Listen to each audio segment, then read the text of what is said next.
The biggest scam in human history is unraveling right before our eyes. 50-year mortgages, 15-year auto loans, $2,000 stimmies. Here's the truth. No politician will say out loud anywhere, we are already living in a depression. We've been living in a depression. WTF happened in 1971. You know that site, the site that Bitcoiners and sound money advocates everywhere parrot. That shows us right there the depression we've been in, papered over. The technological gains, technology has masked the depression we've been in. Children out of wedlock, divorces, destroyed families, all the social gut rot, not measured in dollars. Those numbers lie. That's why most people have not been able to see the depression that we're in, measured in gold. And especially in Bitcoin, the US economy has been in a silent free fall since 1971. That was the moment money detached from reality. And ever since, everything you buy gets more expensive, while everything you earn buys less. And instead of fixing that foundation, the gut rot, here's the chart here that we're going to talk about. Instead of fixing that foundation, they're just stretching the illusion. 15-year auto loans, 50-year mortgages, a $2,000 rebate check. Get out of here. Come on. This is insane. These are not signs of a strong economy. These are the injections you take for your last quick fix before they knock you back out. That's all it is. Just under the bridge. Just under the bridge. Give me one last fix. Give me one last debt injection. Because I haven't paid the price. I don't want to pay the price. There's no merit, no accountability in this world. Zero. Forget two-tier justice system. There's a 10-tier justice system. And it's because we've been sipping from the chalice of easy money, or the chalice of easy currency. We don't have money. We ceased having money in 1971. We're not tethered by reality. We're not tethered by any reality since 1971. And the technological gains have papered over and masked the depression that we have been in. Jack Mallers said as much, something I've been talking about for a couple of years, and just this week talked about this very thing and showed a chart showing the thing that I've been thinking about and saying on the pod, saying on live streams, saying when people interview me, saying this exact thing. We're going to look back 100 years from now, 200 years from now, and people will say this was a modern dark ages. Taking out our own children. We don't care about children. No one cares about children here.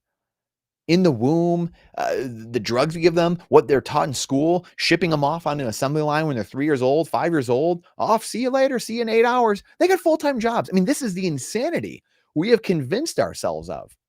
Literal lunacy. This is what happens when you paper over depression with more debt. The poor get crushed by rising costs. They have to go take out a second job, a third job. They have to go send their kids to glorified daycare, aka government-run schools.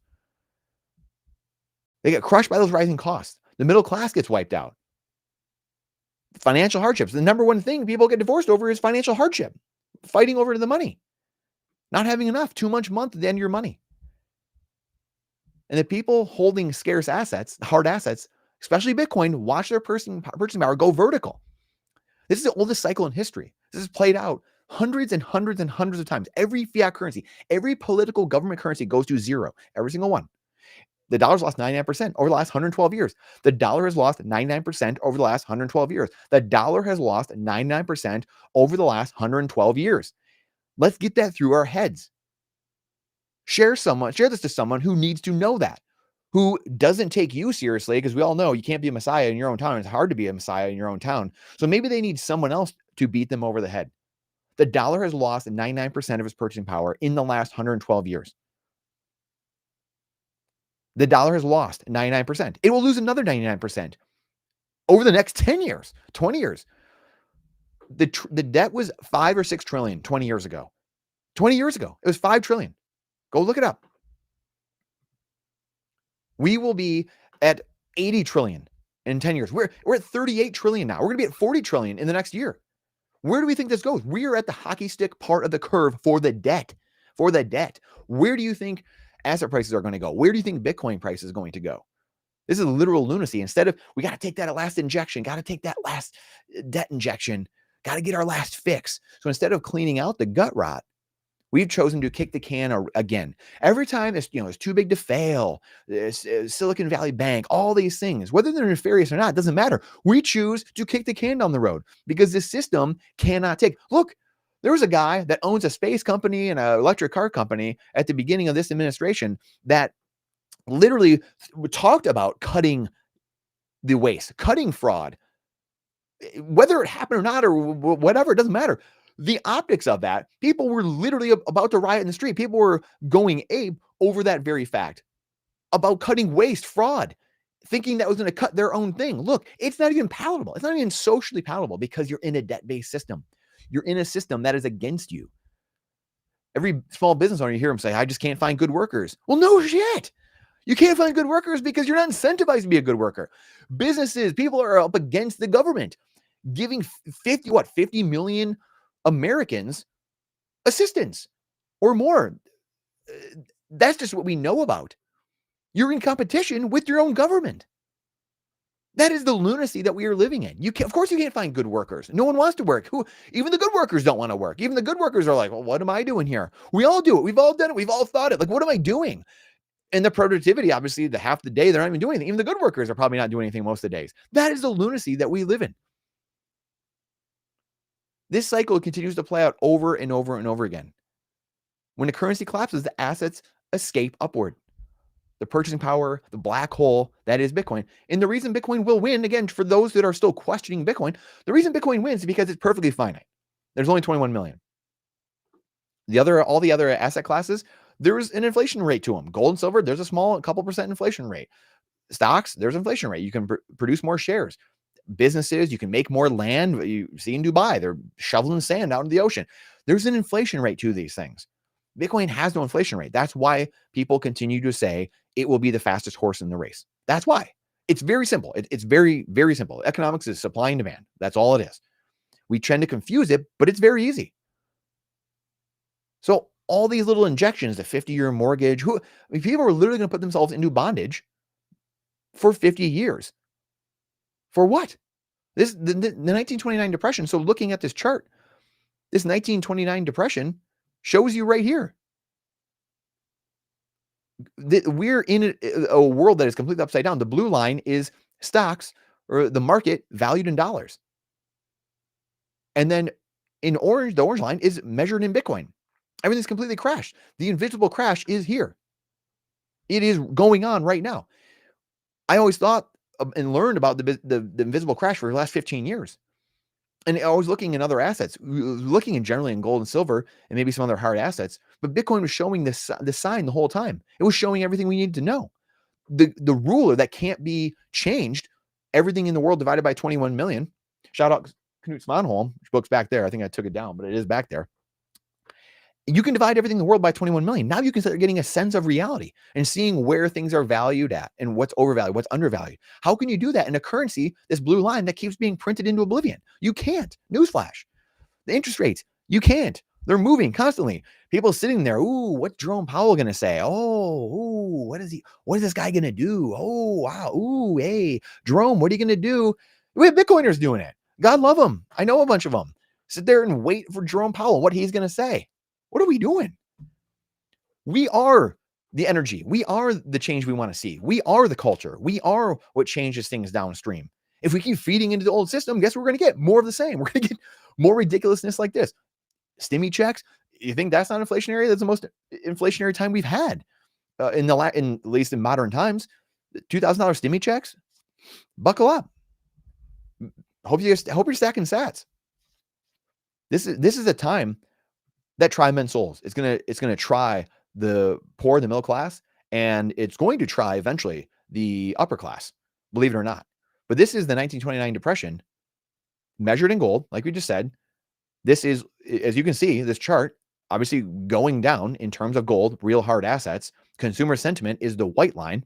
So that's the University of Michigan Consumer Sentiment Survey going down. And the stock prices are going up in dollar terms. Literal lunacy. How is that possible? It should be going up, right? But the things are diverging. And if you flip this on its head, Bitcoin is going up in value. Consumer sentiment is going up, right? People are getting happier, and the stock market is actually going down. So in terms of goods and services and actual value in society, the stock market is actually going down. It's just the paper the digits in the computer that made people think it's going up. This is why, how can you have all-time highs in all these different metrics in the paper world, but then we have civil unrest going on, people at each other's throats? Again, the average person would have to think, what's going on here? Like, there's got to be something wrong. That's what's wrong. The dollar is obfuscating reality. That's what's wrong. That's what's confusing the average person. And they can't see it because they don't have a ruler to measure by. They don't have something that's actually giving them a true measurement. Bitcoin is just the measuring stick, the control experiment in a 7th grade science class. That's all it is. It gives you a true measure of reality. Again, we're in the super kitchen economy, and it's disguised as prosperity. The USA is an emerging market. I just interviewed John Harvey recently, and we just talked about this in the Great Rotation. What's happening? The USA is an emerging market. A wealthy empire doesn't put 1 in 7 people on food aid. This is a collapse in slow motion. Just go down the highway or the freeway. If you're in America, go look at the billboards. I always ask everybody, do you think you're in a civilization that's or an empire that's on its ascension, or is it in decline? Are we at the end of empire, or are we at the beginning of an empire? Just go look and see what billboards you see. Pot shops, attorneys, higher education, gambling, Powerball, lottery, sports betting, all the signs you would see at the beginning of an empire or an end of an empire. What do you think? That's the only way you can get ahead, is to sue somebody, to go play the lottery, the Powerball, go to a casino. Or if you can't do that, then you sedate yourself, you go, drugs. Oh, I forgot the beer billboards, the pot shops and the beer billboards. That's what you see. And then, hey, get yourself in more debt. Go, if that doesn't all work, then you can go to some higher education and you can go get into more debt with a degree that's even more useless. And again, I don't know if it was Jack or someone else just shared, I think it was the Barefoot Student or something like that, a Twitter account, sharing that 41% of college graduates are underemployed. You got people working, what did he say, at Stanford, or at flipping burgers and making your burrito, that went to Stanford. And people are still sending their kids to school. What are we doing? Literally, what are we doing?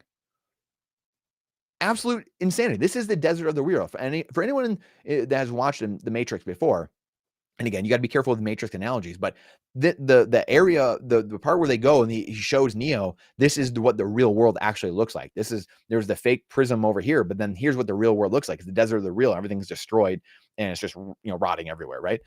That's the desert. We're living in the desert of the real right now. The numbers say booming economy. Your eyes are telling you, oh, this booming economy, all these amazing things, and what's happening. But there's a silent depression going on. Bitcoin is that measuring stick in all this. Measured in gold, the US has been in a depression since 1971. And measured in Bitcoin, obviously, we're in a complete depression.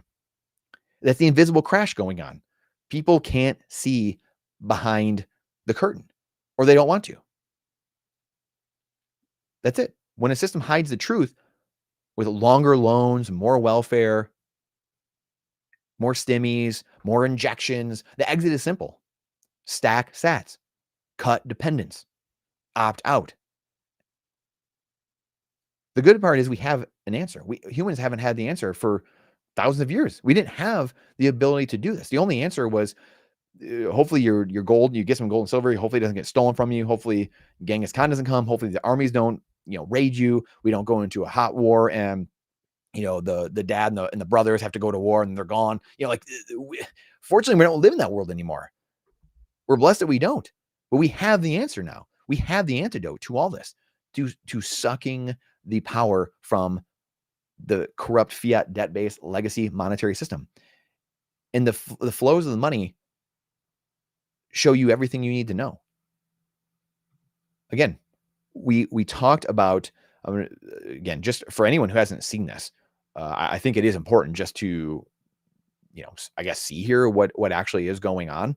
I'm going to just share a couple of these headlines really quick, just so people can see them, because I think it is really important to just have some type of awareness of like what's actually happening, and where things are, where they're headed, quite honestly. So let me see. I can't. I don't know where my little share thing went, but yeah, I appreciate you guys. Yeah, no, I appreciate you guys watching. And thanks for all the hard work. Again, I appreciate you guys being here. I would lose my mind otherwise. The dollar will lose another 99% from here. It absolutely will.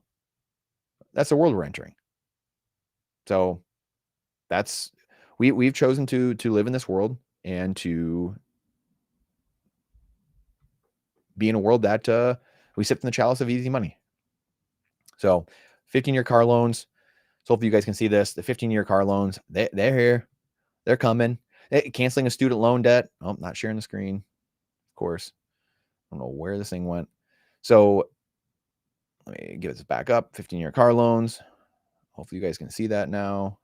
Okay, I don't know why you guys can't see that. Hold on.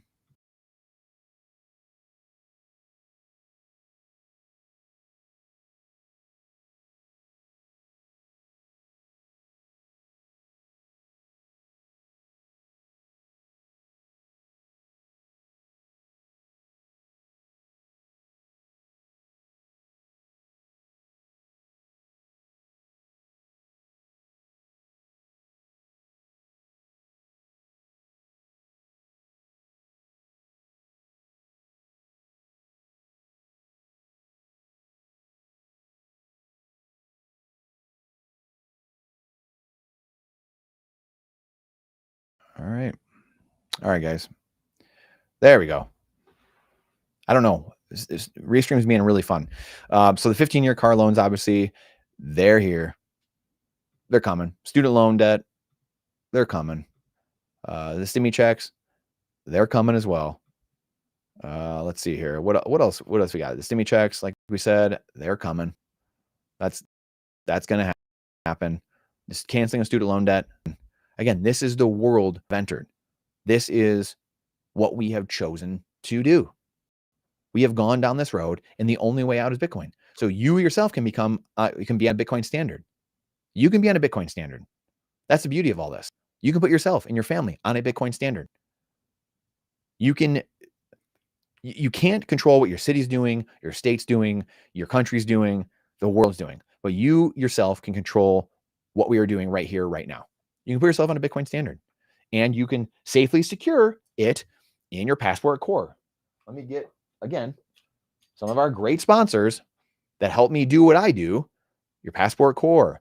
Put the 12 or 24 words you generate from this, which is your seed phrase, into Stampseed. Go to stampseed.com. Code Brandon. Go to Passport core or Foundation. Go to their site. The links are in the description. Go check those out. We have to be the change we want to see. We have to do this in order to defund the system that we are in. We are at crunch time here. Where the system, we're just throwing things at the wall in order to see what sticks and what happens. We are at that point of the end game, and it's only going to get worse. Things will get worse before they get better, but it's okay because we have the answer for it. We have something that we never had before. So again, here's the 50-year mortgage again, so people can see things are being floated out in case people haven't seen them. Some of the ridiculousness that's out there. And this will only speed up. We're going to see crazier and crazier things. That there were probably, who knows? We might see negative rates. We might see the 100. I thought we were going to see a 100-year bond or the 100-year mortgage. I thought they floated that out a few years ago. Obviously, in the last administration, they talked about the unrealized capital gains tax. Which, by the way, if you unrealized capital gains tax, not only would cripple the economy, but there's an easy way to get around it. You take out debt on it. You refinance, you take loans and lend against it. And then you don't have any equity. There's nothing you can, that's again, it's not financial advice or legal advice, but again, if a creditor is coming after you and you don't have any equity, well, that's a pretty simple way to not be attacked. How are you going to be attacked if I don't own anything? So again, these are things in my last life that I studied for 15 years in businesses that we operate in the sense of the real estate world and asset protection and stuff like that. But it is very important to understand the system we're in. We're living in two worlds as Bitcoiners. We're living in the fiat world and we're living in the Bitcoin world. We're living in an equity-based world with Bitcoin and freedom. And then we're living in this debt-based fiat world in slavery and bondage. These two worlds are antithetical. They don't work together. They are completely diametrically opposed. So we need to understand the systems that we are in and working to build the ship the Bitcoin lifeboat off of the sinking fiat debt-based Titanic. Voting for new people. I mean, again, look, I remember people told me, like, what could Trump do in order to be successful? It's like, delete 99% of the government, delete 99% of the agencies, the administrations, everything. If you don't do that, then there's nothing you can do. There's literally no way you can fix the system. And even that, you really probably still can't fix the system. You need to fix the money. The money is what enables all of the gut rot. How do you change a school system, or how do you start teaching things that make sense or in a normal society if you're up against the endless currency printer? It's like swimming upstream forever and trying to get to the top of the mountain. You can't do it. You'll die of exhaustion.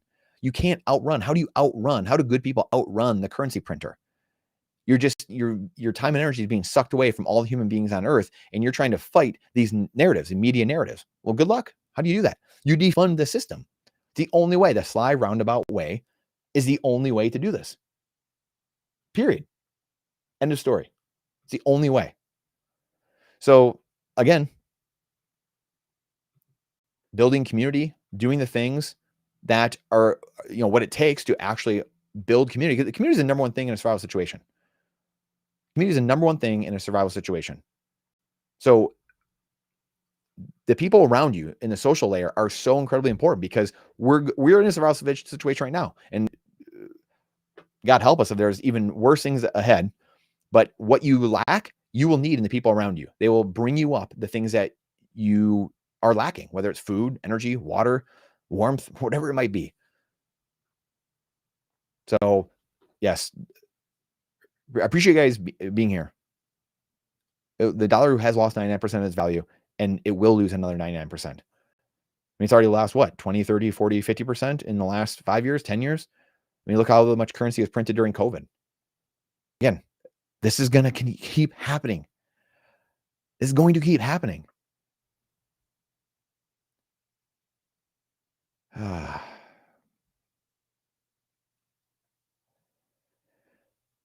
I don't know. I love that we have the spam bots on the lives. That's amazing. It's wild. If you put that time and energy into something that actually propels society forward, that'd be, wow, what an incredible use of time. Unbelievable time we live in, guys. But the answers are right here in front of us. Mayor Amchal Rothschild said, "I care not." Actually, let me show I'll share the quote. I'll share the quote with you here. That way you can actually see it. You can read it together.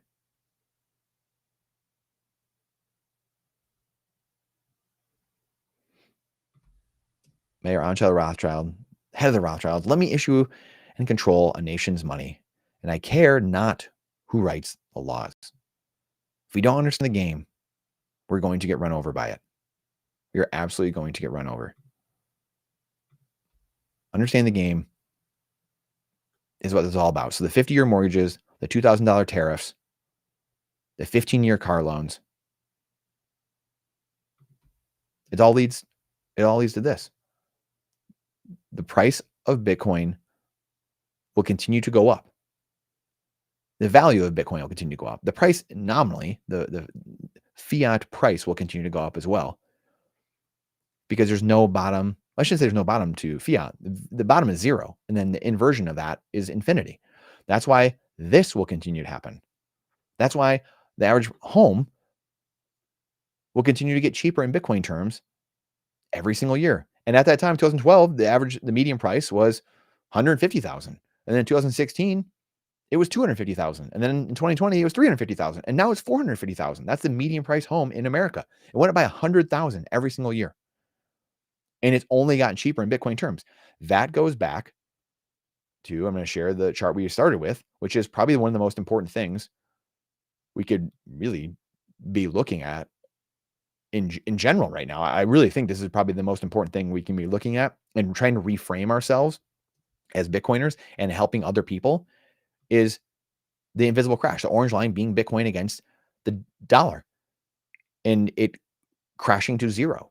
Consumer sentiment going down, in Bitcoin terms going down. But in stocks, again, it looks like it's going up. It looks like everything's good, everything's dandy, everything's fine. It's going up. But it's not. Everything in the world is crashing against Bitcoin. It's the invisible crash that no one sees happening, and it shows up in the gut rot of society. It shows up in crazy political fighting, political laws, regulations, red tape. It shows up in government-run schools, in the fighting there, and the outrage. It shows up in people at each other's throats. It shows up at families that can't get along at Thanksgiving and Christmas. It shows up in all these areas. Do those things happen? Yes, they happen. 1 in 1,000, 1 in 10,000, 1 in a million times. These things happen. Families fight. These things fight. But it shouldn't be a common occurrence. It shouldn't be something that's a moral and just people in society are doing on a daily basis. That's not how life works. that's not how it works. It's only been exacerbated and amplified by the broken money, because everyone thinks other people are getting ahead. Everyone thinks, well, I need to go out on debt because just to stay afloat. When in reality, the system needs to change. But how do you tell a fish he's wet if he's been in the water his whole life? Right? It's incredibly hard to do that. I mean, look at JP Morgan bending the knee to Bitcoin.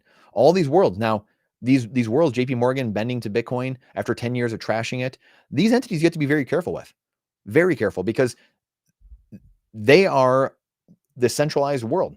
So even though they need Bitcoin, we have to be very careful that people don't think that it's just in their asset class and, oh, it's here and JP Morgan's got it and BlackRock's got it. So, oh, okay, whatever. It's captured now. No, it's a different, that's why the couple $100 you spend in fiat, worthless fiat, you get your cold storage. You stamp your seed into titanium. You do the things necessary in order to secure your wealth forever. So that way, no one can freeze it. No one can take it. You can't have these scams of life that are going on. I got to see. Oh man, I had the FDIC thing pulled up of them a couple years ago saying, actually, I might try to bring it up. I was saying that you're going to get bailed in. They don't have confidence in the system. The Federal Deposit Insurance Corporation, the people that are supposed to be protecting you, don't have confidence in the system. Isn't that wild? They don't have confidence in the system, yet they're there to protect you, apparently. I don't know how many more signposts we need. I don't know how many more exits people need to have before they. So I don't know if I can play the video. I'm not gonna. You guys, actually, I'll try to. Maybe you guys tell me. I mean, it's a little bit conflicted, right? I mean, important that people understand they can be bailed in. You don't want a huge run on the. You guys tell me. Let me know if they have. They're going to be. People need to know. I don't think you have much of reaching public. A professional need to know. Let me know. So let me know, because I want to play more video in the future here. But I want to. Like, why are they telling me this? Obviously, should I be concerned about my bank? Like, my insurance company doesn't tell me what they're doing with my assets. If they just assume they're going to pay my claim, right? I think you've got to think of the unintended consequences of taking a public that has more full faith in the banking system than people in this room do. So there's a select crowd of people that are in the institutional side. And if they want to understand this, they'll find a way to understand this. There's a bunch of law firms represented in this room. There's a bunch of people that charge them by the hour a lot of money to explain this all to them. And it's fine. I don't have a problem with that. And they all have huge staffs. Be careful about the unintended consequences of starting to blast too much of this out in the general public. Oh, buddy. Wow. Can you guys hear that? Let me know if you guys can hear that. I might have to play that again. Torup, what's up, guys? Clean Machine, what's up? Marley, I think it's a bot. Sailor Energy, let's go. Bitcoin Stewardship Initiative, JVT. Appreciate all you guys. Let me know. Could you guys, double up. Yeah, I mean, Bitcoin's on sale, guys. Bitcoin's on sale. Let's go. Let's go. Just think, in the future, you will not be able to use fiat in order to buy the hardest money on earth. You'll have to work for it. You'll have to earn it. The audio is rough. All right. Well, that's really annoying. Dang, that stinks. All right. You won't be able to buy it, though. You will not be able to buy Bitcoin. You will have to work and earn it. Think about that. Right now, you can use your cuck bucks. You can use your cuck bucks to buy Bitcoin. You will not be able to do that in the future. You will have to blood, sweat, and tears it. That's it. Set, what's going on? So again, I appreciate you guys being here. A little Friday evening here on the East Coast, at least. Better now than just 5 minutes ago. Okay, good. Still trying to figure out the internet here. Obviously, all kinds of stuff. It's 2025 when you still can't get a good live stream in. You still can't. Technology isn't perfect. Internets aren't perfect. It truly is incredible to see. I don't know how that's the case, but I don't know. It makes no sense. So this is another. There's another thing too. So the banking system doesn't trust. We just showed the FDIC video. The banking system doesn't trust their own system.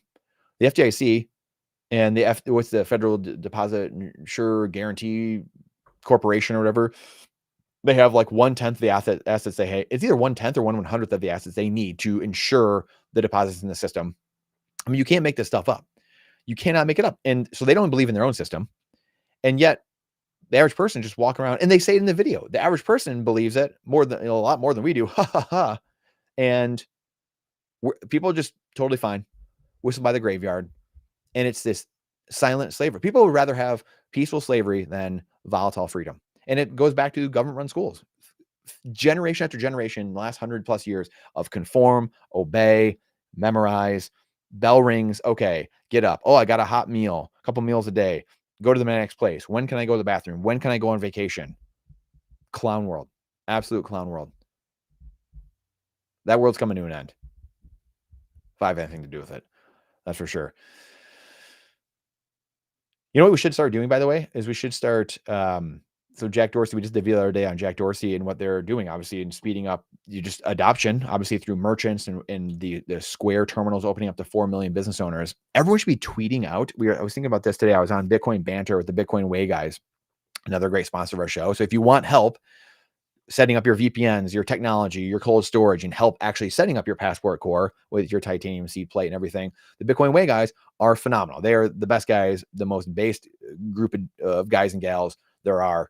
And again, links in the description to go support our show for our sponsors, just incredible people. And again, if you guys ever have problems with any of these people and they aren't fitting the freedom ethos, let's just say that, please let me know. So I was talking to those guys this morning on Bitcoin Banter, and we were talking about what every company would save, right? We're talking about McDonald's, all these different organizations, and what they would save by the chargebacks and just saving on that. So that alone, I mean, these companies should be getting barraged by Bitcoiners on, do you know how much money you could be saving by just using Bitcoin? Instant settlement, no chargebacks. And then, oh, by the way, the 3% you could be saving. Everyone should just be obliterating these companies every single day. All the Fortune 500 companies everywhere, just pounding them in the face with the math of what they're missing, hitting their HR Twitter accounts, their main Twitter accounts, whatever it is. That would be amazing. I hope we should get like that going viral. That'd be amazing. Instead of Bitcoiners like fighting each other, which is what, we like to do that too. But just everyone just blasting all the corporations for that kind of math. That would be phenomenal. Because again, it's going to happen, but the more we can speed it up, the better. Hey, money correlates to one, right? So, anyway, I think we need max pain though. We do need a lot of pain. We need a lot more pain. And this is the world we live in. We're a fallen world, and we love pain. We love pain.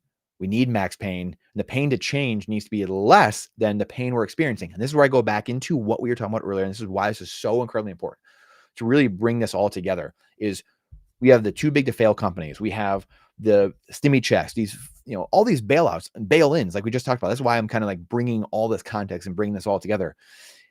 We don't let ourselves cure, right? And in a way, again, you can't in a fiat debt-based monetary system. You can't really cure. And so the problem is politicians want to get elected. So they want to promise the next thing, and they can, because they have the currency printer. They can silently steal your wealth through your time and energy through inflation, the indirect stealth tax, instead of just direct taxation. And the proof of weapons network that is used to weaponize against other countries and weaponized against us, its own citizens. And you're at the barrel of the firearm. And you have this world where we are at the mercy of these people, the governments, which are just a group of people, remember, at the end of the day. And there's more of us than there are them. And again, these people are humans. Believe it or not, they are humans.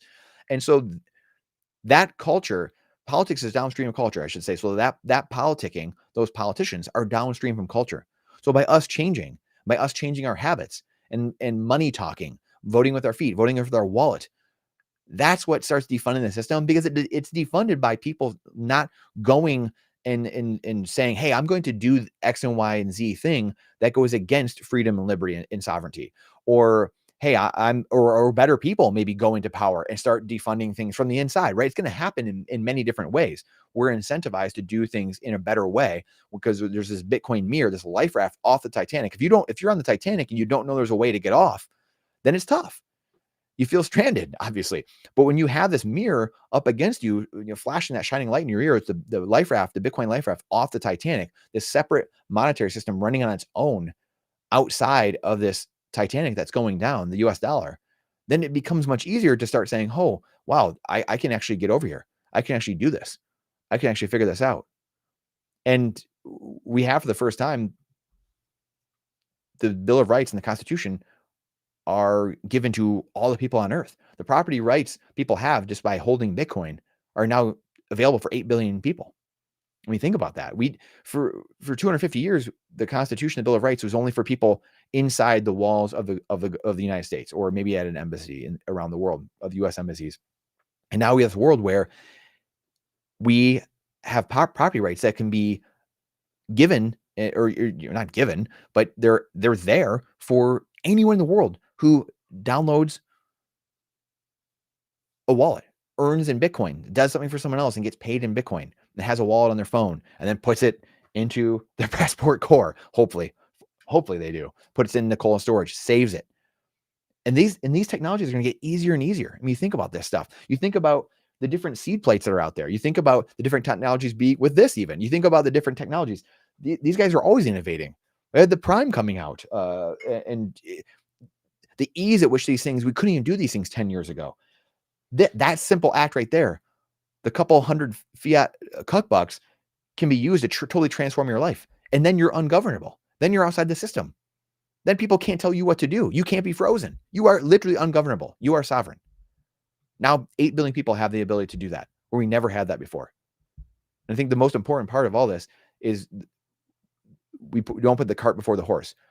We aren't putting, the crypto world, or, gold, or the stocks and all these things. This world will play out when it's supposed to. I mean, let's be honest, it will. But at the same time, build our economic system on a foundation of rock, a bedrock of Bitcoin. Then you can build a system on top of that. And if you want to go play with your altcoins or whatever in the world you're doing, or gold or stocks, whatever, go ahead. But build it on rock first. And the irony in all of it is that most people won't go. They won't go to the casino after that. They won't be sports betting. They won't be trying to sedate themselves. They'll be doing meaningful things. Bitcoin changes you. It gives you a new lease on life. That's the irony in all of it. Build your bedrock first on truth, and then it actually incentivizes people. People start changing, and then they're actually not doing all those things. So, hey, if you want to do those things, great. Let's do it after Bitcoin is established and we built our society on truth, a foundation of truth. The irony of all of it is most people will never go back to the old way of life, because Bitcoin truly does change you. That's the beautiful part. So that's my context. That's my riff for all of that, and the world we are in, the world we are entering. And I think, again, this is so incredibly important. Coming back to this screen, because now I just popped back to this screen and saw that I still had this up. This is the game right here. We're in a depression. We are in the depression. Everyone always asks, whoa, what's the depression like? Well, I really wonder what the depression is like. We are in the depression. They had physical soup lines. Well, now we've got soup lines everywhere. We've got EBT cards, bridge cards. We've got the SNAP program. We've got welfare out the yin yang in many different ways.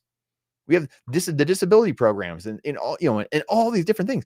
These used to be localized things where the people down the street and the people that knew you were able to help you and actually do things. But now it's so, we federalize everything. It's so off in the distance that we don't even know who needs help or not. And that's the scam. That's where the scams come in. That's where, when you have to, the arbitrage comes in for the chargebacks and the 3%. The longer it takes from instant settlement in society, whether it's a payment from here to Thailand, or whether it's, hey, someone needs help, and then they have to wait to get the help, the longer that takes, the more scams and games come into play. Yeah, exactly, Oliver. Yeah, yes, that's it. Yeah, 100%. I don't know if you were here earlier, or I might have said that earlier. I was on a podcast earlier. I think it was. I think I was saying on my favorite thing about Bitcoin, his channel. We're in this depression, but you can't tell. We're in a modern dark age, but you can't tell. But it's been papered over, and it's been papered over by technology.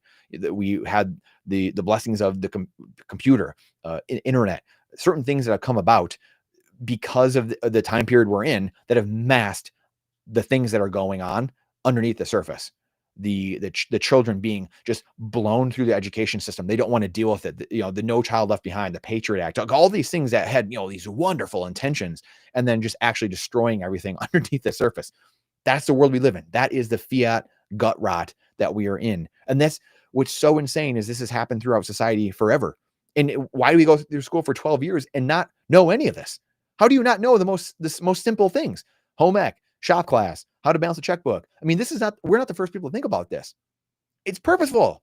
Like, of course, like you want doers, not thinkers. This is the Rockefellers, goes back to 100 years ago, 120 years ago. The purpose of the school system is to not have people think. They want doers. They don't want thinkers.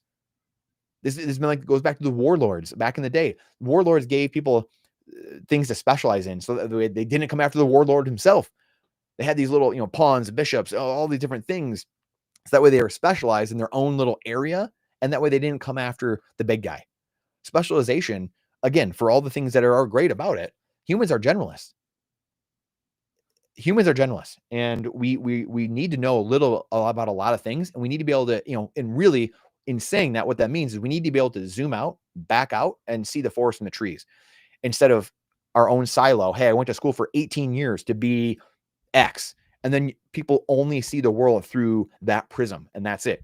They have tunnel vision, as we say in hockey, or maybe in football, American football, where you're looking at person you're passing to, or you're throwing the ball to, and you have tunnel vision. So you're telegraphing the pass. Some people might say that too. So I can pick it off. Like I can intercept the ball, or I can intercept the puck because I've telegraphed it. I have tunnel vision, and I can't see what's around me, and I don't have an awareness. That is the world we are living in. We have 8 billion people, or at least say 350 million people here in America that have tunnel vision. They only see the world through their prism of red and blue. They only see the prism through their specialization, their job, their paycheck, and they can't remove themselves from that hamster wheel. They're in this hamster wheel and just a slave to the paycheck, and they can't see what's actually happening. So they can't remove themselves. So they're having a very difficult time getting off the hamster wheel and seeing, oh my gosh, this whole system is designed that I'm going to suffer no matter what. It doesn't matter what I do. I can get 4 jobs, and I can divorce my wife 10 different times. I mean, it's sad. I mean, I laugh just because you have to, or else you're going to cry. But this is the world that we have been forced into. Yeah, that's a great line, Oliver. Specialization is for insects. Yeah, I've never really thought about that. I think I've heard Robert Heinlein. I've heard that quote like once before, and it's so good. And that's what it's true. That's exactly what it is. Specialization is for insects. Humans need to know a little bit about a lot of things, and it doesn't mean you can't specialize or you can't be good at things or whatever it is. We all have our own talents and abilities, right? So it's good to do those things, but you cannot miss that forest and the trees. And that's what school doesn't allow you to do. That's what the world doesn't allow you to do. The world doesn't allow you to explore your talents and abilities, because right at 3 years old now, you're sucked onto the assembly line and the conveyor belt, and you're shipped right into school. Here you go, guys. Prepare. We're going into a battle. We don't even know what's there. We don't even know what we're fighting and what we're fighting for. We don't even know that we're in a war, right? The whole point is, people, as soon as you get there 3 years old, 4 years old, it's like, hey, here's your helmet, here's your night vision goggles, here's your vest, here's your boots, here's your weapon, here's how you clean it, here's how you reload everything. And no one thought to ask the question, why are we at war? What are we preparing for? What are we doing here? And so we're on that hamster wheel of war, and no one thought to ask the question, why are we at war? And at the end of the day, all that is who broke the money? Why am I training myself? Why am I going to school and just memorizing all these things? A lot of it nonsense, a lot of it useless, especially after grade school. No one's ever going to use these things. If you want to go specialize, if you want to, certain people want to go specialize in society, a small part of society, great, go do it. But is the best way to do it going to law school or going to med school, or is it going and learning on the job? Is it going and doing a trade? Is it going and apprenticing somewhere? Going into residency, ironically, right? Like going and actually learning those things. Clearly, like studying stuff is great, but you should be able to study. There's so many ways to study now through AI, hands-on learning, through YouTube, through all these different mediums, that why would I go to a static school with static textbooks to learn things from the past when I can go experience things now in the future? So I think that's the thing that really drives me forward and going forward and what we're dealing with. So yeah, it's part of a bigger quote. I think you'd enjoy for later. I'll check that out. Yeah, The Free to Choose, so good. Milton Friedman, The Sovereign Individual. I have not read Democracy, the God That Failed, but that's another thing. Democracy. Again, we have a republic, and people, like, well, we're a democracy. Again, the weaponization of words, right? Social security. There's nothing secure about. There's nothing secure about Social Security and securing the social public. There's nothing that's doing there. Democracy. It's, again, why does everyone use democracy? We're not a democracy. I mean, like, it just drives you insane. So weaponization of words against your own faculties and the gaslighting. We are a republic. Yeah, to the republic for which it stands, for crying out loud. To the republic. Or Ben Franklin, right? We have a republic if you can keep it. And if man can't govern himself, then how the hell are we governing other people? This is the clown world we are in, but we are at the end of empires. And it's okay to admit a couple things, that we are at the decline of the empire. We're at the end, and now we're throwing stimmy checks, we're throwing 50-year mortgages, we're throwing everything against the wall. It's obviously sped up. What we said earlier, $5 trillion in debt. 20 years ago, and now we're going to be at 40 trillion soon in just 20 years. So what do we think? Exponentially, it's going to keep going up. Obviously, it's going to keep exponentially growing. So we're at the end of that line. Where do we go from there? Does that trend all of a sudden going to stop? Look, again, we had people that were going to theoretically in the last year help the debt, fix the debt, pay it down, do anything. And there was mass chaos going on. Just the talk of doing all that. So again, impossible to do in this current system. The debt has to fly out of control. The dollar has to fly out of control. Hard assets will win. Bitcoin will win the hardest because it's perfectly finite, unlike every other asset. Every other asset has a small inflation rate. Bitcoin wins because it's perfectly finite. So it wins the hardest. It wins the most. It's again, very simple. Supply and demand. This is not complicated stuff. If it stays decentralized and secure, right? If we know the properties to be true, and they have been for 15, 16 years, then we know therefore A plus B equals C. We know that it will continue to eat everything else, all the dollars in the world. So this is, this is live. Yeah, well, thanks, Mountain. This is 20 years. I was very political for the first 10 years of my, I guess I was 13 in 2000, the Bush-Gore election. And I was very political for 10 years. And then I saw 2008 what happened. And I was the Republican at the time growing up, Abraham Lincoln, the founding fathers, Constitution, Declaration of Independence. I was that guy, history buff. I wanted to be a Navy SEAL or fighter pilot. I was that guy. And I was a jock. I played hockey. And so I was like, country, freedom, and I got the American flag everywhere, like in the back here with me playing for the US national team. That was my dream. I was America guy. And 2008 really started shattering that. As I was leaving Michigan State, I played hockey at Michigan State. It really started shattering all that and started seeing the writing on the wall. And so I was studying politics and studying history and studying this stuff for years. So to answer your long story short, Mountain, is that it's 20, 30 years of me studying history, politics, gold and silver, finance, banking history, monetary history. And then the last 10 years, and then real estate. I had businesses once I retired from professional hockey in 2012. Then I was personal development, Jim Rohn, Bob Proctor, studying the mind, and then businesses and, debt and raising debt and real estate and all these things and gold and silver. And then 2017, around that time, started really grokking Bitcoin. And then I started understanding, holy cow, this is all the things I've been ticked off about and couldn't understand in my life. This puts all these pieces together, the politics, the money, all these things. It started putting all the pieces together, and my faith as well, faith in God. And it started putting these 3 levels together to me, which is, I've talked about here, the 3 levels. I did a video the other day about the 3 levels where everyone is stuck down in politics. And then you have the money changers right above that, which is like a small percent of society get that or are involved in that. And then the highest level to me is good versus evil spirits. And the good versus evil spirits is like a fraction of society even know that's going on or even admit it or acknowledge it or humble themselves to that. And then that's what controls the money changers. The Rothschild, whatever, like the central banking, all the crazy rings that we see going on in the world that no one wants to talk about. That controls that world. Like there are good and evil controlling the people that control what's going on in the world. And it took me 30 years to figure out that that 3-level pyramid, and probably about 10 years each level, to be quite honest. And so yeah, tens of thousands of hours of studying all those things. So I appreciate the kind words. But yeah, I could, that's why I started doing this stuff, is because I would drive everyone else crazy for years and decades about talking about this stuff. So I had to start doing other things in order to, or start talking about it here and writing over time over the last 10 plus years and doing videos to make sure I wasn't going crazy, and spout off, or, just release, I guess. So, I've watched your stuff that Jeff, and he definitely has recalibrated my brain about the nature of economics in general. Yeah. I'm guessing you're talking about Jeff Booth. Yeah. We had a Jeff Booth interview that we did, dropped a couple weeks ago or a month ago or something like that. So that's an awesome episode. If anyone hasn't checked that out, check that out.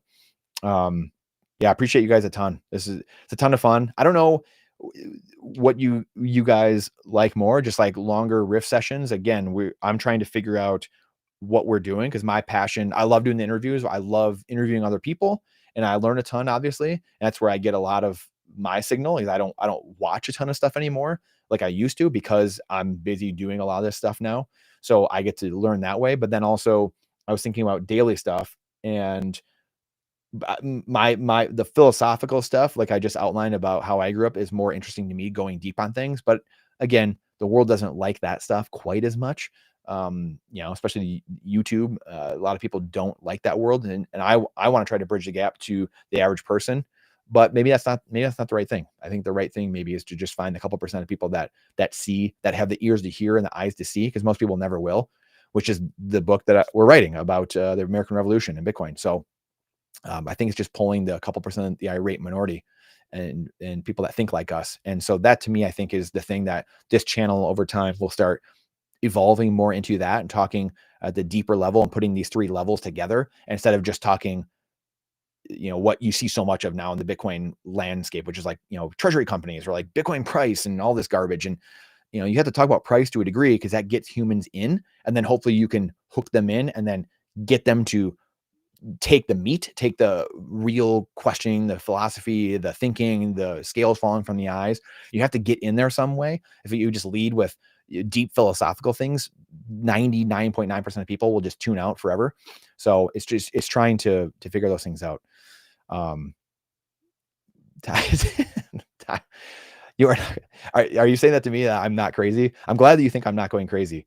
In the mountain. Yeah. Thank you for the books, guys. That's awesome stuff for the book sharing. I'm definitely going to check out the democracy, the God that has failed you. It makes me think of just the government, right? Like you break the money and you remove truth from your life. You remove a higher being, a higher power, God from your life. And then you in essence, if you remove that, something that's not changing, unchanging, and you basically are putting yourself there. Not basically, you are then saying, I'm the center of the universe. And moral relativism, I control what's right and wrong every single day. And then if everyone's doing that, it's just this ever changing, there's no foundational, again, it's like the money. It's like, if you have a set of rules that everyone plays by, well, there you go. If you don't, then everyone just starts making their own rules. Well, that's kind of how we live life. And that's how we've been living it for thousands of years. So anyway, we'll get into more of that stuff, for sure, over time. Thanks, Oliver. Yeah, I enjoy the interviews for sure. Very high signal. Hearing your personal sense, this is great. I don't know if you have much content of just you expounding on a particular idea, sort of like a video essay. Yeah. So I actually, I have the main channel here, and then we have the clips channel, which is the broken up, repurposed content of the interviews. And then that's where like the lives I want it to be some signal, because this is the thing that drives me insane. So current events are what drive the news cycles, whether we like it or not. And I can't stand current events. I'll just be straight up. Like, I can't stand current events. They don't move the needle for me because it's not the underlying root issue. And I think that's why a lot of Bitcoiners are Bitcoiners in this current cycle and epoch, because we like to get to the root cause. We like to fix the gut rot, and current events are just noise. It's just nonsense, day-to-day nonsense.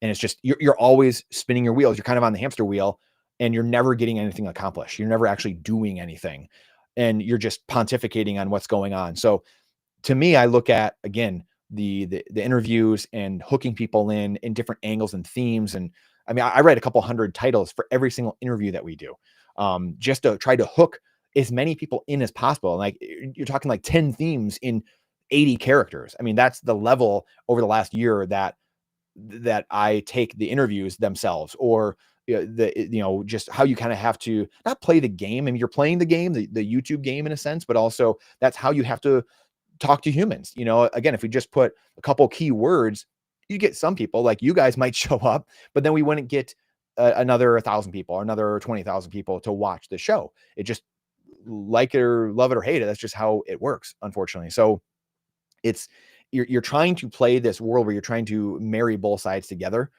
And oh boy, I don't know how bots are getting in on live shows. Absolutely crazy. That's just nuts. But the lives kind of become the current event. How do we tap into current events a little bit and keep people abreast of what's going on, like, day to day? And it's a way for me to keep myself informed, but also then tap into some bigger things, tap into some bigger issues, and get it more philosophical. But I have toyed with a third channel, and I have my blog, which I have not. I was doing a lot of writing the first couple of years, and the last year or so I haven't as much, just because I put a lot of energy and focus into YouTube. And so now I've been writing is probably my favorite thing. And I can talk a lot, and I like hearing myself talk, I guess. Right. So, I'm fine with it, but I like writing more. And I think what I'm going to start doing is, hence some of the books I'm working on, is writing a blog once a week or twice a week, and then doing a video with it. So getting into some of these philosophical things, getting into more of like the root causes of life and society and what's actually happening.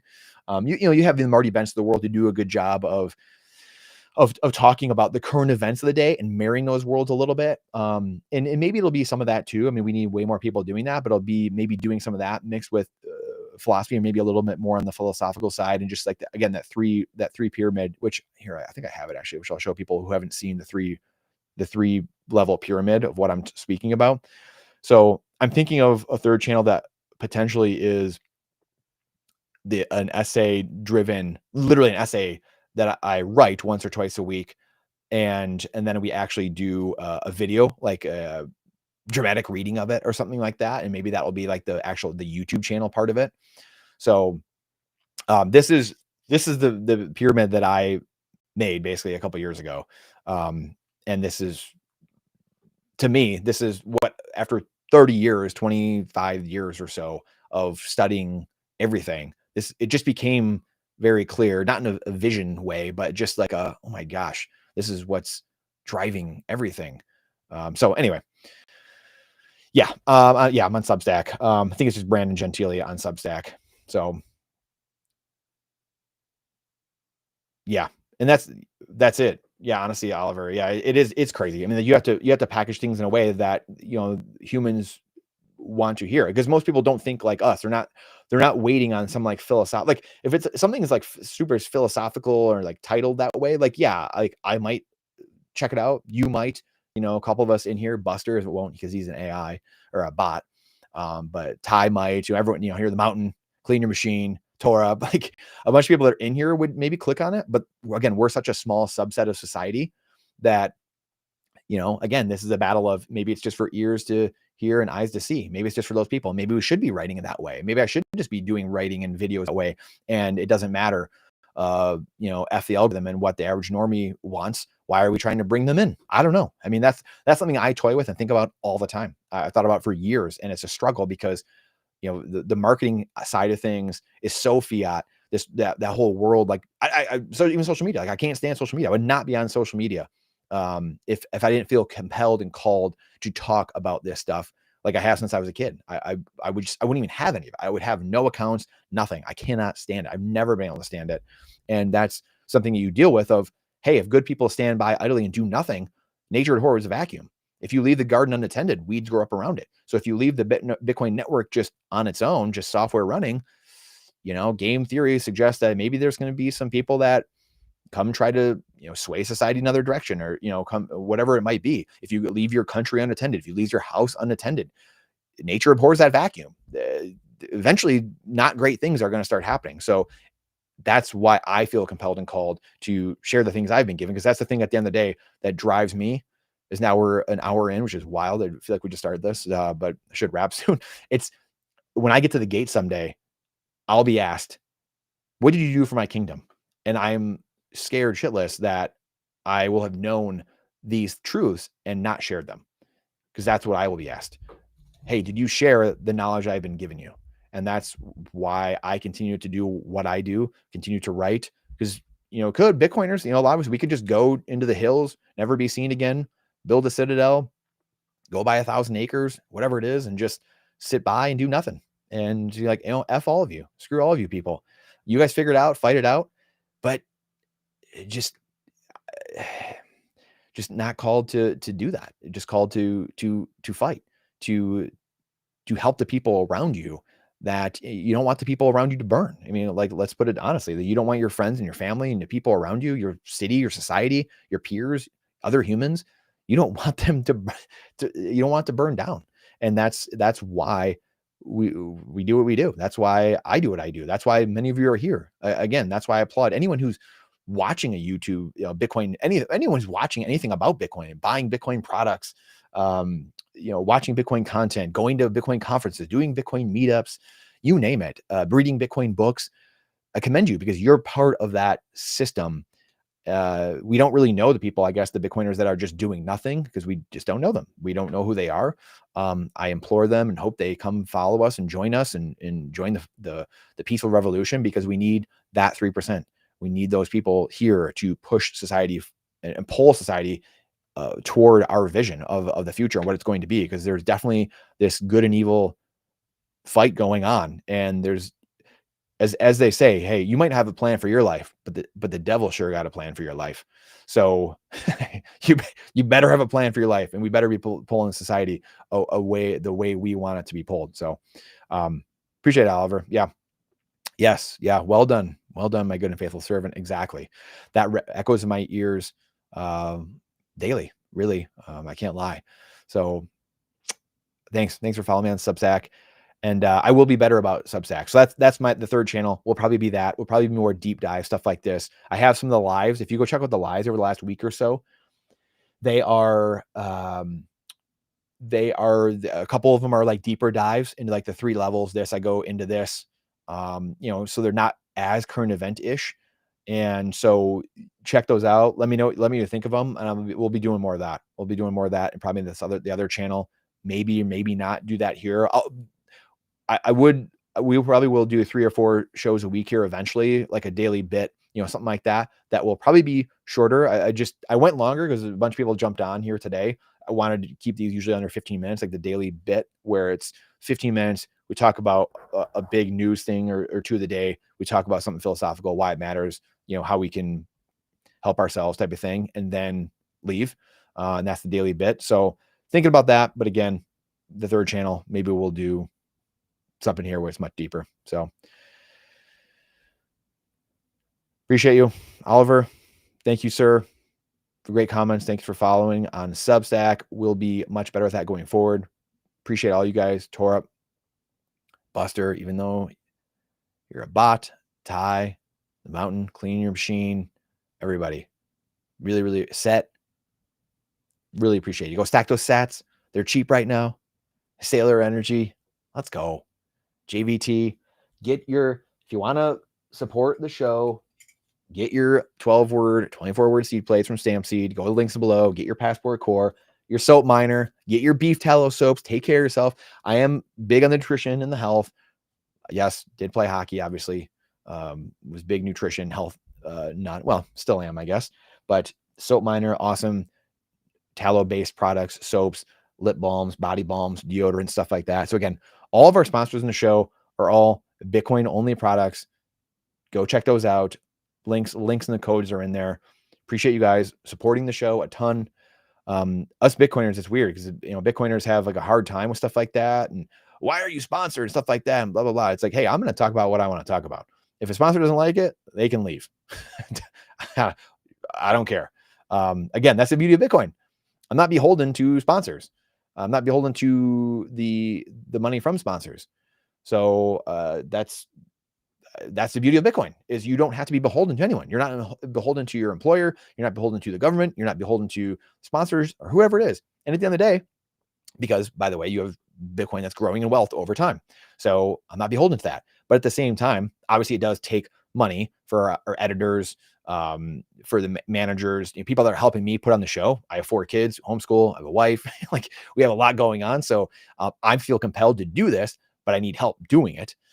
So that being said, that's why, but at the same time, that's how I got my hardware wallets. That's why I got all my products and services, because these things were talked about by the people I grew up watching, the Andreases, or, you know, the Peter McCormicks and Natalie Brunell when she started her show 5 years ago, stuff like that. Like I found these products and these things because of the people that were doing stuff 5 years ago, 6 years ago. And hey, how, you know, I want a new Bitcoin wallet or whatever it was, right? So I feel compelled as well to build the Bitcoin ecosystem and push forward good Bitcoin products that are Bitcoin only, privacy centric, they're open source, and they are products that are going to uphold the network and promote the network, and people that will promote the network and sovereignty and that same ethos. And all those people do, and all the sponsors we do, the Bitcoin Way. Meanwhile, the first Bitcoin denominated life insurance company, which is fought with a buddy of mine in whole life insurance for so long. I was like, why would I buy life insurance long term when I can just hold Bitcoin? It's going to destroy you in whole life. Maybe a term policy, short term, you know, if you need that, but then long term, I'm just going to invest in Bitcoin. Well, now meanwhile, is doing infinite banking whole life in the way they're doing is wild. So they're doing whole life and they're going to miners to find the arbitrage between miners that want to use old coins that they have and not get hit with big taxes. So they're using that, loaning with each other. It's absolutely fascinating what they're doing. And infinite banking there, again, in the system we live in, the fiat system and the Bitcoin system, is a completely Bitcoin denominated company, and everything you're doing is denominated in Bitcoin. So absolutely fascinating. I feel very blessed that we're in this world where we have so many Bitcoin products and Bitcoin denominated products, like Soap Miner only takes sats. Amazing. I mean, just really, really cool stuff. Good for your body. I've been using it for months. He came to me and was like, hey, you know, you're an awesome customer and I would love to sponsor the show. So stuff like that. Like I feel very blessed. The people that are around us and the products and services that we have. Obviously Square, Cash App's not a sponsor of our show, but just what Jack Dorsey is doing. I don't agree with half of what Jack Dorsey does, but doesn't matter. 2 things can be true. More than one thing can be true, right? These are really cool developments by people that Bitcoin network. The beautiful part is I don't have to agree with everything someone's doing. It's a permissionless network. These people are building in an open source world that make our lives better and our lives easier. Absolutely amazing. So I love it. Line, yeah, I love it. I love it. We all have to do our part. Jesus, Bitcoin, and gaming. I love that. I always thought of a show like if you could become a massive Call of Duty player or massive like Call of Duty. This is something I like 15 years ago. I stopped playing video games like 13 or 14 years ago. And I just got up one day. And it's kind of my personality where I was like, I'm done. I just hit my wall where I'm like, I'm done. I'm just like wasting my life becoming incredible at Call of Duty. And I was just destroying people left and right. And I was like, why am I doing this? And I always thought like if you could have like a Call of Duty for like, but it was like George Washington, or if you could have like the Halo for Bitcoin, which is my buddy JD, who's a Bitcoiner, always talks about or has talked about for the last 5 years. We need like the Halo, and Aladdin Flynn, who actually another one who used to sponsor our show, Bitcoin Trading Cards, an incredible entrepreneur, working with the Pokemon card printers, by the way. This guy's going to take the earth by storm. So go check those out as well. Bitcoin Trading Cards, BTC-TC.com. BTC-TC.com. Go check those out. Orange pilling the world with trading cards that happen to be super valuable now because they're rare, believe it or not, unlike most trading cards in the industry. So things like this, we've talked about for years now. How can you create the halo of Bitcoin?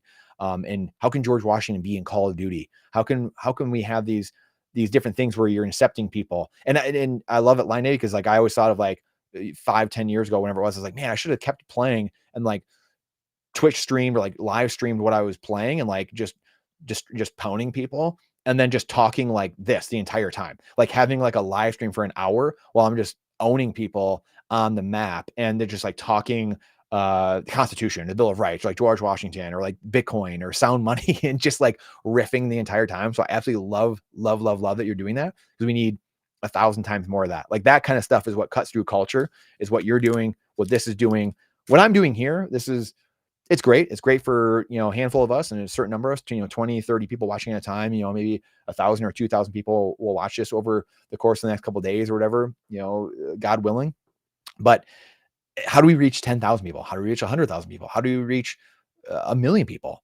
Like that's, you look at like our pods over the last year, I think they probably averaged, 10 or 15, 18, 20,000 views per episode. They're down right now because price is down. But how do you reach 1,000,000? You can't tell me there's not 1,000,000 people on YouTube that want that exact information that people have. I'm sure there are, but how come it's not being pushed out there? And it goes back to, again, who's controlling what's going on. Centralized companies love AI. They love control. So all of a sudden AI is eating all this energy in the world. The most amount of energy there is going through AI, relatively speaking. I'm just, kind of making a point here, but tons of AI or tons of energy used for AI. You don't hear one thing about Bitcoin energy FUD, but for 15 years, that's all we heard. Oh, energy, Bitcoin is boiling the oceans. Number one, Bitcoin energy doesn't go anywhere. Energy is not created nor destroyed. It's evenly present in all times and places, kind of like God. It's literally evenly present in all times and places at any time. Energy transfer states. That's it. It doesn't get destroyed. You're not creating more of it. Like, this is simple stuff. But again, simple stuff not taught in school. We don't learn because we're on the hamster wheel. So it all comes together where you're in this world where all of a sudden AI is okay. It's good because it's centralizable. It's controllable. It can control humans.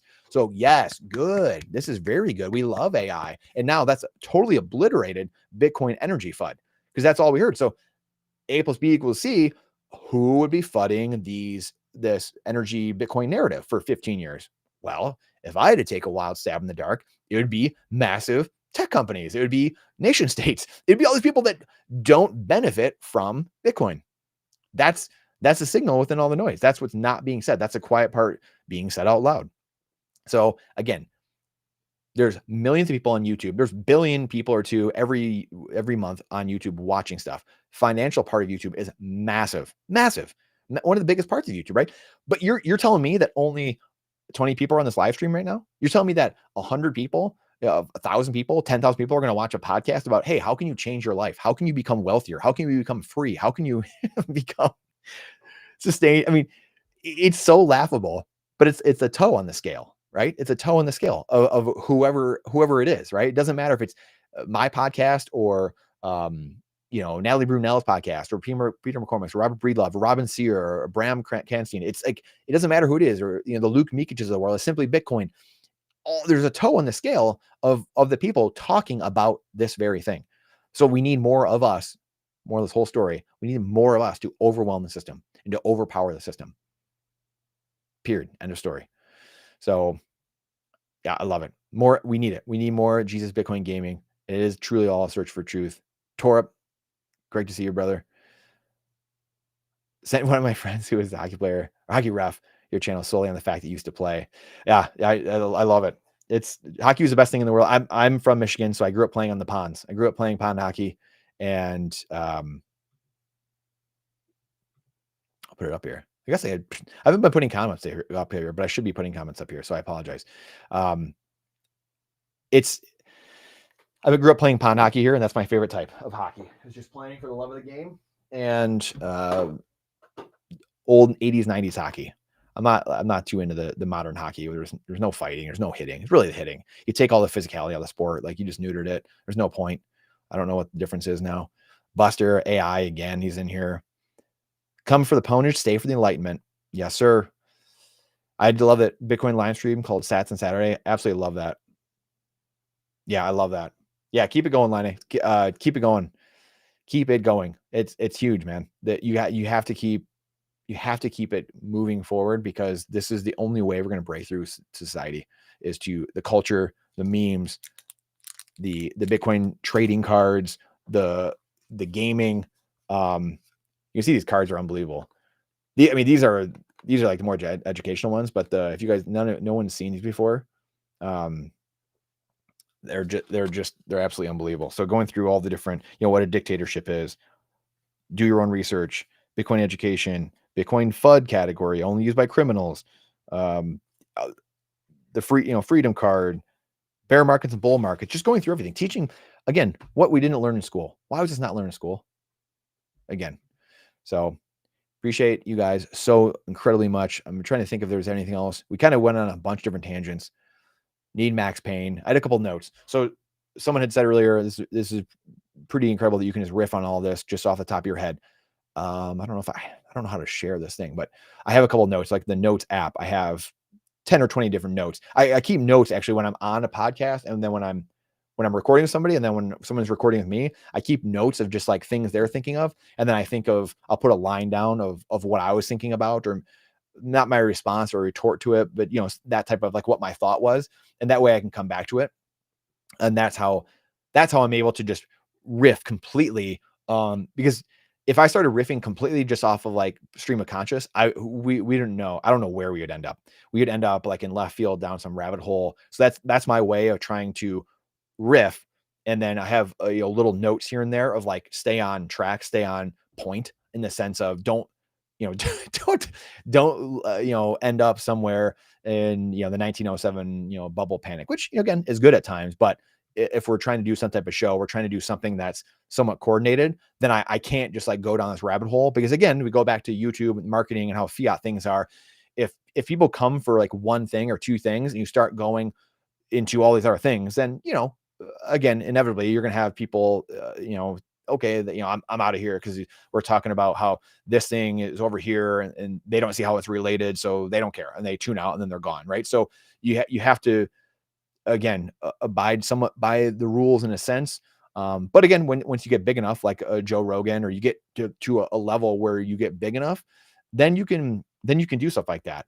Or you can just do it now too. Like you can do it now too. And I think that's where I'm going to try with this third channel. We're going to do some essays. We're going to kind of riff. We're going to kind of do some things, just stream of consciousness, and we'll see what happens. It'll take a while to grow, but that's okay. The people that need to see it and hear it will see it and hear it. And we'll try. I think we need to attack from all angles, like we said. So rabbit hole with mile markers. Exactly, Oliver. That's exactly what it is. Where's max pain from here? Boy, I for 20 years, I've said it's going to get worse before it gets better. 20 years ago, when I was in high school, I did tell my dad there would be a civil war in my lifetime.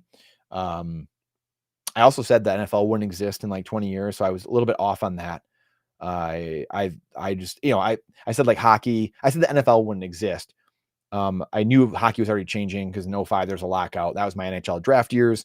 And so you could tell they were trying to take fighting out. They were trying to stop a lot of the hitting and the physicality. Obviously football, they've been doing that for 20 years, turning into flag football. So you can say football's kind of died in a way. I was kind of right. I'll give myself partial credit. What do you guys think?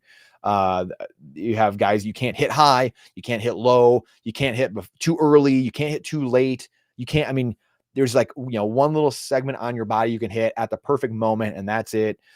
And again, that's because another book we're working on, which is sports and Bitcoin, how sports has been destroyed by fiat. Because again, there you go, guys making so much money because there's so much sports betting, so much sports gambling, and all this garbage on top of sports that you can't afford to have guys get hurt. You can't have guys get hurt anywhere at any time, even though guys still do, obviously, but they try to do everything they can to not have quarterbacks get hurt in football, and do it because then people wouldn't bet as much, because there's so much fiat riding on top of all this betting, this casino, that they have to keep it going. So max pain, honestly, it's hard to know, but I think there are, I would love to say this is just going to work itself out over the next 10 or 20, 30 years, where it's going to slowly transition off the Titanic onto the Bitcoin life raft. But it just feels like there's going to be some hot activity. It feels like there's going to be some, whether it's hot wars or big things happen or black swans or grid goes out. There's going to be something, because again, remember, the people in control, they want they want to corral people. Let's just say that. I mean, they want to corral people, and they want people to be controlled. And that's the highest level. When money is not an object in your life, in the fiat quintillionaires, when it's not, what's the highest thing you can do, right? It's this is why it's called this, what we're sharing, the structure of human control. That is the highest thing, right? The monetary layer is inside there. So like money is just inside that thing. And so the good versus evil spirits is the foundation of this. But what did I title it? It's the structure of human control. That's the highest level of really, I guess, humanity, and like good versus evil spirits is controlling humans. So that is the end all be all. And that's why you see a lot of the things that aren't talked about are really like the signal and everything, or like hiding in plain sight. You have the most people in slavery ever in all of human history combined right now.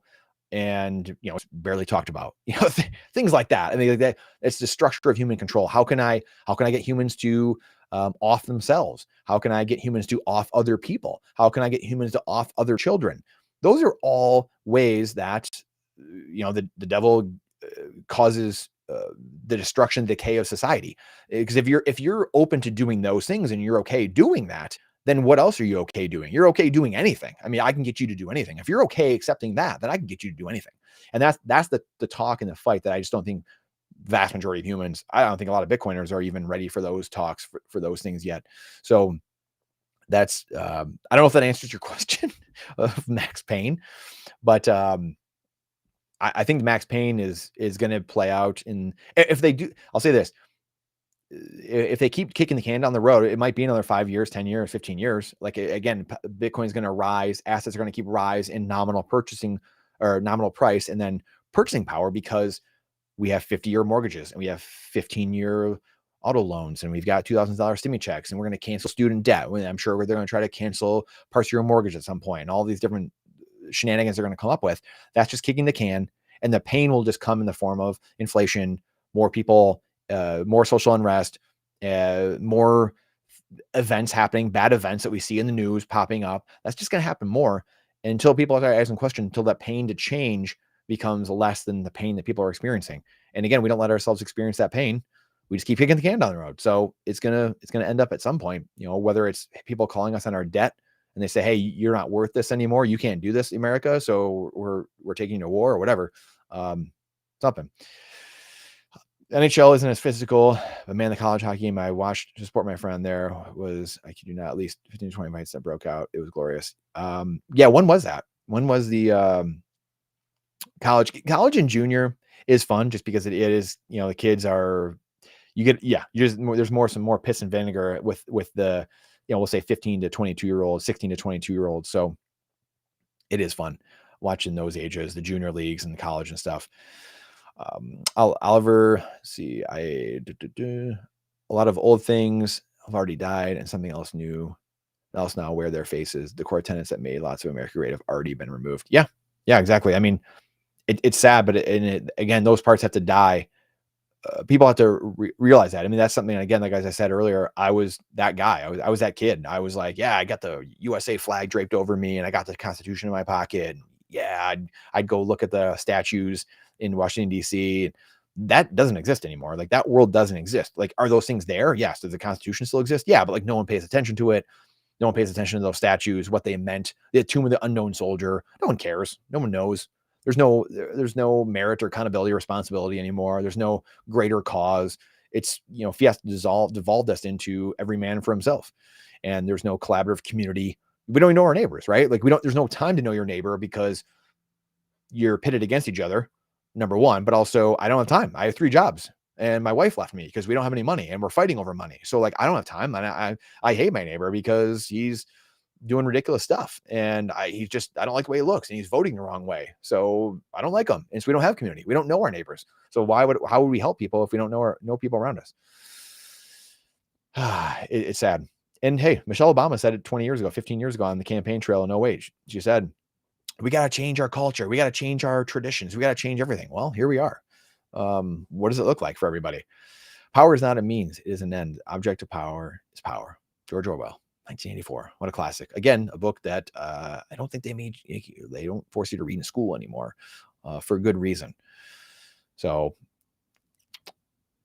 Yes. Yeah. Can't keep. Yeah. Okay. Yeah. Thanks, Oliver. Yeah. To answer your question, I do agree, but about not keeping Bitcoin to yourself, because just like the gospel, good news, the good news, how much do you have to hate your neighbor to not tell them and about how to have eternal life? Same goes for Bitcoin. Yeah. 100%. Exactly. It's that question that you have to ask yourself, like, how can I not share this? We have the cure for economic cancer. How can I not share this with other people? I have to share this with other people. It's something we hear people, upset about and hurting about all the time. And we have to, you're obligated to give them that cure. Like if people had an actual cure for cancer or these other things, which society would be like, what are you doing? Like you're obligated to tell people, like, you're morally obligated. Well, it's the same thing. You're the greatest thing, your time and energy, is being stolen from you through money or a currency that another man can print. It's being stolen from you every single day. All your time and energy is being sucked away. You could be spending it with your family, with your kids, with hobbies, with a higher calling, with a cure for cancer, working on these things. But instead, you're now on the fiat grind, the hamster wheel, the rat wheel, spinning to keep the energy on, spinning like a cog in the matrix. So that cure is here, and we're obligated to tell people that. That's what my heart feels inside, is I have to tell people there is an answer for this, and that toothpaste can't go back in the tube now. So yeah, it's literally economic cancer, and so we have the solution for it. It is, the gut rot can be taken away, the cancer can be taken away by this thing if you just choose a 1 second decision, this 1 second decision to do something different, to believe. Because money is a psychological engine. The economy is a psychological engine. The story, life itself is psychological. I mean, we're living in a construct, not in the woke way, but we're living inside of 8 billion stories, right? We get up the next day and we say, I can do this. You can do it. If you get up the next day and say, I can't, then you won't, right? So the great poem, I forget the poem is, but I used to have it hanging in my bedroom as a child. And it was, if you think you can, you will. And if you think you can't, you won't. And then there's a couple more stanzas, I believe, but it's, life's battles don't always go to the bigger or stronger man. They go to the one who thinks he can. And that's what life is. It's a story of stories. Life is a story of stories, I should say. So it's people telling themselves they can or they can't, they will or they won't. And that's what happens. That's what plays out in your life, is whatever you believe, the story you keep telling yourself. So it's economic cancer, and people believe that the system that they're in, they believe that government makes money. And we believe that, whatever is happening now is that's the way it's always been. So we need to keep doing this thing. So I'm getting texted by my wife. So she says, you need to stop. You don't have anything else left to say in the rest of your videos ever. But we know that not to be true. So it really is. It's something that we are compelled to do, because we have the answer. We have the antidote. It is here. Humans have never had it in all of human history, and now we finally have it. So this is something that needs to be shared loud and high from the rooftops. And this structure of human control is coming down. And I think this is why so many people, yes, we are near the end. We literally are, literally and figuratively near the end. So this is why I think at the end of the day, wrapping this all up, this is why the structure of human control, this is why there's so much chaos that is coming, is here, whether it's world wars or whatever is happening, and it's happened in the past. It's not that these things are new. These are continuing to happen, but this is why we see so much chaos, because the system can feel itself coming apart. It knows that it's in the death throes. And so all you need is a couple % of people believing and understanding that, hey, the dollar is stealing from me. It's stealing my life force literally from me every single day. I need to do something different with my life. Boom, it's done. And as soon as a couple % of people, boom, iceberg flips. That's how hyperinflations happen. It's not that we want hyperinflation, but that a lot of times is the consequence of it. But the beauty is we have a system to go to now. People have a system. They have a lifeboat to jump off of.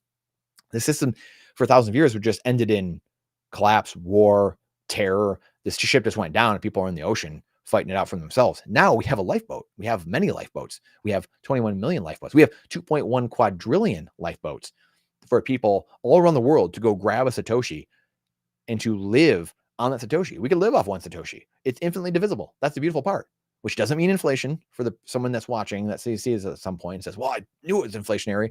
No, you can't. You don't get more pizza from one pizza. You can split it into smaller pieces, and each piece becomes more valuable over time.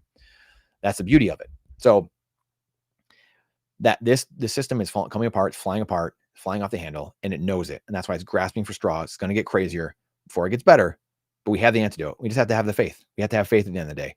We're all here. We're all meant for a reason, a purpose, and we're all in this trajectory and here in this time and place for a reason. And we have to know that, understand that, and have faith and pray to God that we see ourselves through it. But at the end of the day, we're all, none of us are coming out alive. That's the crazy part, right? None of us are making it out of this world alive. So what are you standing for during that time that you are alive for eternity? What are you standing for? That's, to me, the end game and the end goal with all this. It's why I do what I do personally. And I'm sure many of you here are the same thing. It's the economic cancer cure that you have, and you feel compelled and called with every fiber of your being to let people know about that. Come hell or high water. Come good or bad that comes your way. So, you ever see the film They Live? No, I don't think I have. The scene where the main character says, put on the glasses, feels similar when I ask people just to look at Bitcoin one more time. No, but is that the one where, what's the one from it's like from the 80s or early 90s maybe, when the guy's walking around and he puts the glasses on and it shows he's like at newsstands or New York City, or maybe it looks like something like that, and it shows all the magazines and all the commercial advertisements, and just says, he puts on these glasses and it shows what's really happening, and just everything goes white. All the pages go white and it just says control, obey, all this stuff. Oh dang. Yeah, I'll have to watch it. It's so wild. Beautiful stuff. Beautiful stuff. This has been fun. Appreciate you guys so much. Line, keep doing your thing. Oliver.